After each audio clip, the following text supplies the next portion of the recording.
اس آیہ مبارکہ میں ارشاد فرمایا اس واقعہ کو بیان فرماتے ہوئے کہ شرفائے شہر جو تھے ان کی خواتین نے یہ بات کی کہ عزیز مصر کی بی بی اپنے نوجوان یعنی حضرت یوسف علیہ السلام کی بات ہو رہی ہے، اپنے نوجوان کا دل لباتی ہے، بے شک ان کی محبت اس کے دل میں گھر کر گئی ہے۔ انا لنراھا فی ضلال مبین، ہم تو اسے صریح خود رفتہ پاتے ہیں۔ حضرت یوسف علیہ السلام کی محبت میں اس طرف اشارہ ہے کہ انہوں نے اپنی بی بی زلیخا نے اپنی پہچان بھی کھو دی، اپنی عزت، اپنا وقار، اپنی عصمت کوئی بھی چیز نہ دیکھی۔ کہتے ہیں کہ کسی بھی چیز کی محبت بندے کو اندھا کر دیتی ہے، اور اس نے یوسف سامنے ہو تو پھر ظاہر بات ہے۔ فلما سمعت بمکرہن، تو جب زلیخا نے ان کا چرچا سنا تو ان عورتوں کو بلا بھیجا۔ عورتیں باتیں کرتی تھیں، طعنہ دیتی تھیں، تو زلیخا کے پاس چونکہ وہاں حضرت یوسف علیہ السلام رہتے تھے، اس لیے اسے اندازہ تھا، وہ دیکھ چکی تھی آپ کو۔ ان خواتین نے دیکھا نہیں تھا لیکن باتیں کرتی تھیں۔ اس نے ایک دعوت کا اہتمام کیا، بڑے بڑے جو رئیس تھے ان کی 40 خواتین کو دعوت دی، جو باتیں کرتی تھیں ان کو بلا لیا۔ وَأَعْتَدَتْ لَهُنَّ مُتَّكَأً، اچھی ان کے لیے مسندیں لگائیں، معزز لوگوں کا جیسے اکرام اور احترام کیا جاتا ہے، کھانے لگا دیے، مختلف ان پر پھل رکھ دیے دسترخوانوں پر۔ وَآتَتْ كُلَّ وَاحِدَةٍ مِّنْهُنَّ سِكِّينًا، چھریاں بھی رکھ دیں سامنے، گوشت کاٹنے کے لیے یا پھل کاٹنے کے لیے۔ وقالت اخرج علیہن،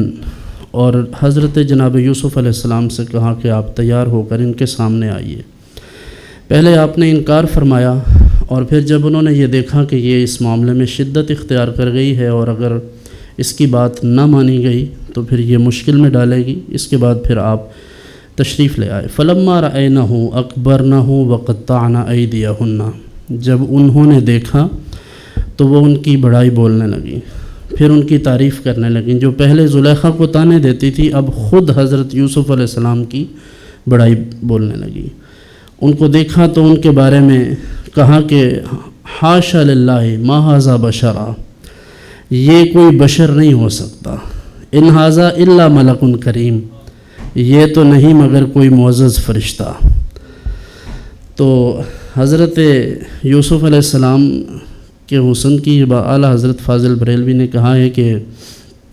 حسن یوسف پہ کٹی مصر میں انگشت زناں، سر کٹاتے ہیں تیرے نام پہ مردان عرب۔ یہ فرق اس شعر میں بہت زیادہ بیان کیا اعلیٰ حضرت نے کہ حسن یوسف یعنی حضرت یوسف علیہ السلام کو سامنے دیکھ کر خواتین مصر نے اپنی انگلیوں پہ چھریاں چلا دیں، اور وہ جان بوجھ کر نہیں، بے ساختہ، یعنی ان کا دھیان ادھر تھا اور دل اس طرف مائل تھے، تو توجہ ہاتھوں کی طرف رہی نہیں، انہیں احساس نہیں ہوا اصلاً کہ ہم کیا کر رہی ہیں، اور یہ ان انٹینشنلی ایسا ہو گیا ان سے کہ وہ چھریاں ہاتھوں پہ چل گئیں۔ کہتے ہیں کہ حسن یوسف کو سامنے دیکھ کر مصر میں یعنی ایک شہر میں ایک دفعہ، یعنی دنیا میں کسی ایک مقام پر یہ واقعہ ہوا کہ حضرت یوسف علیہ السلام کو سامنے دیکھا اور خواتین کے ہاتھ یعنی ان کی انگلیوں پہ چھریاں چلیں، لیکن دوسری طرف کیا معاملہ ہے، سر کٹاتے ہیں تیرے نام پہ مردان عرب۔ یا رسول اللہ، آپ کو سامنے دیکھ کر تو اور بات ہے، آپ کے نام پہ یعنی حضور کے صرف نام پہ، حضور کو دیکھا نہیں ہے، اور پھر وہاں خواتین تھیں اور صرف مصر میں یہ کام ہوا، اور یہاں مرد ہیں اور عرب کے مرد ہیں، کٹاتے ہیں، یعنی مسلمان سر کٹواتے ہیں اور جان بوجھ کر کٹواتے ہیں، خود کہتے ہیں کہ ہم نے یہ کیا ہے۔ تو یہ اس طرف اشارہ ہے کہ حضور علیہ الصلاۃ والتسلیم کا حسن جناب حضرت یوسف علیہ الصلاۃ والتسلیم سے کہیں زیادہ ہے۔ اگر حضور کی ذات گرامی کو کوئی دیکھے تو یقیناً یہ فرق بہت بڑا ہے، لیکن یہ بات ہمیشہ پیش نظر رہے کہ انبیاء کرام علیہم السلام من حیث النبوت تمام قابل احترام ہیں، سب کی عزت ہے، اور سب کو اللہ تعالیٰ نے ایک خاص مقام عطا فرمایا ہے، کسی نبی کی کسی طرح سے بھی توہین نہیں ہونی چاہیے۔